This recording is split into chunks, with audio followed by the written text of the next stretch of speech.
Olá, amigos do Vestibulando. Tudo bem? A nossa aula de hoje será sobre a expansão comercial marítima europeia, processo responsável pela formação do sistema colonial tradicional. Preste atenção neste cartoon.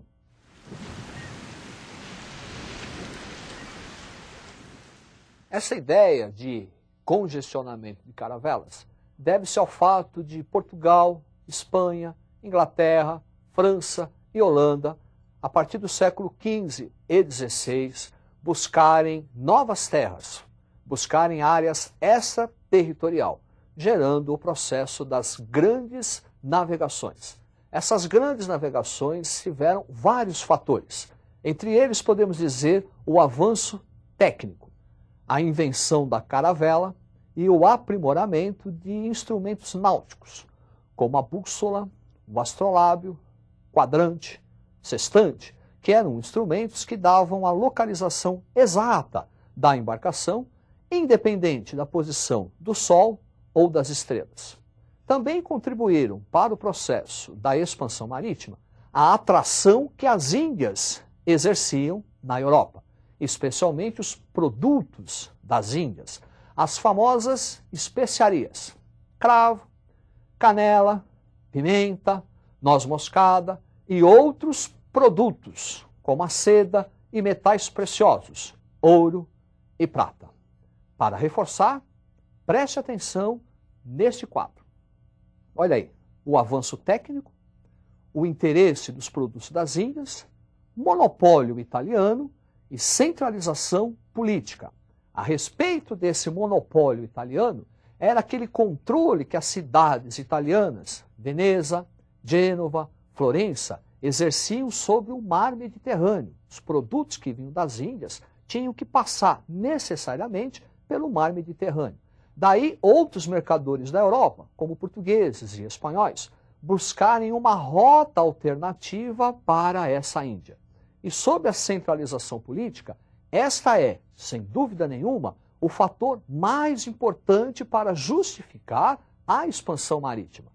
Porque essas grandes navegações exigem um complexo aparato material, homens, armas, recursos materiais. Daí a união do rei com a burguesia financia as grandes navegações, tendo, portanto, participação nos lucros, e o rei vai ter dividendos políticos. Portanto, aluno, sem centralização política não tem a expansão. É essa centralização política que torna Portugal o pioneiro da expansão marítima. É claro que o avanço técnico é importante, mas se fosse somente esse o fator que justificasse o pioneirismo, seriam as cidades italianas. Posição geográfica também tem um fator importante, mas não justifica, porque senão seria a Inglaterra, que é uma ilha. Mas, na verdade, foram países da Península Ibérica, primeiro Portugal e depois Espanha, quem saíram na frente na expansão. E por quê? Porque centralizaram-se politicamente primeiro que todas. Portugal, já no século XIV, realizou a sua centralização política através da famosa Revolução de Avis, onde uma poderosa burguesia mercantil se aliou ao rei, gerando recursos, gerando a possibilidade da expansão marítima. E aí inicia-se o famoso périplo africano, ou a expansão portuguesa. Observe atentamente este mapa. Aí está o início da expansão, no primeiro momento, conquista de Ceuta, no norte da África, depois uma expansão sobre as ilhas do Atlântico, Canária, Cabo Verde, Açores, depois costa do Atlântico, da África, Guiné. Em 1487, Bartolomeu Dias dobrou o cabo da Boa Esperança. 1498, Vasco da Gama atingiu as Índias. E a famosa viagem de Cabral, 1500, descobrimento do Brasil, e depois seguiu viagem até as Índias. As outras nações chegaram atrasadas no processo de expansão, porque não criaram as condições de centralização política.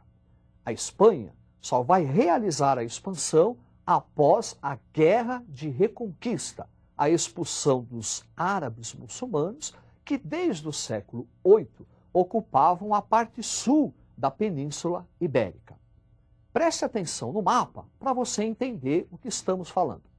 Aí está, perceba os reinos cristãos ao norte, Portugal, Castela, Leão, Navarra e Aragão, estão sistematicamente realizando uma guerra contra os muçulmanos no sul da península. À medida que as vitórias sobre os muçulmanos ocorriam, os reinos cristãos se expandiam e se uniam, surgindo 3 grandes reinos: Portugal, Castela e Aragão.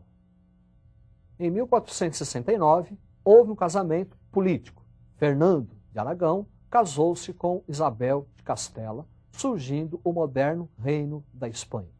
E em 1492, o último reduto mouro, Granada, foi definitivamente incorporado ao território espanhol.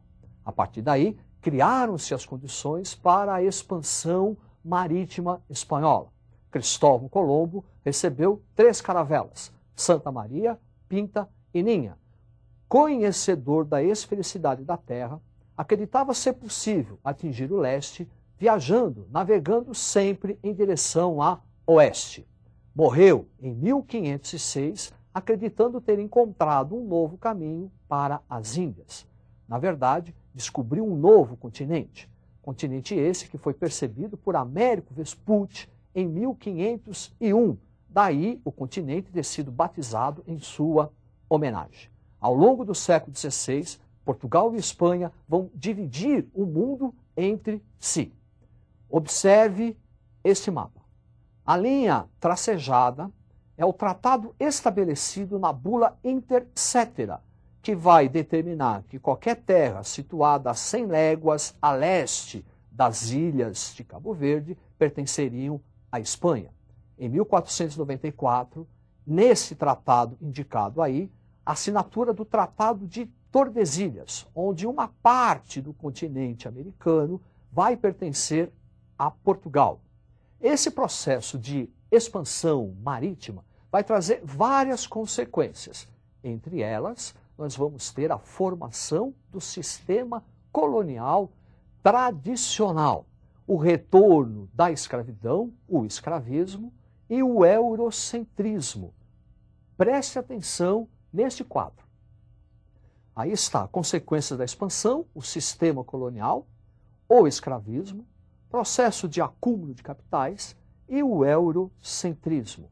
Por eurocentrismo, entende-se a Europa como referência, principal ponto de referência econômica, social, cultural e política.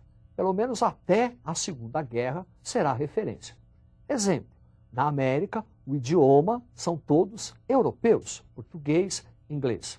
O sistema econômico utilizado na América, o capitalismo, também se desenvolveu a partir da América.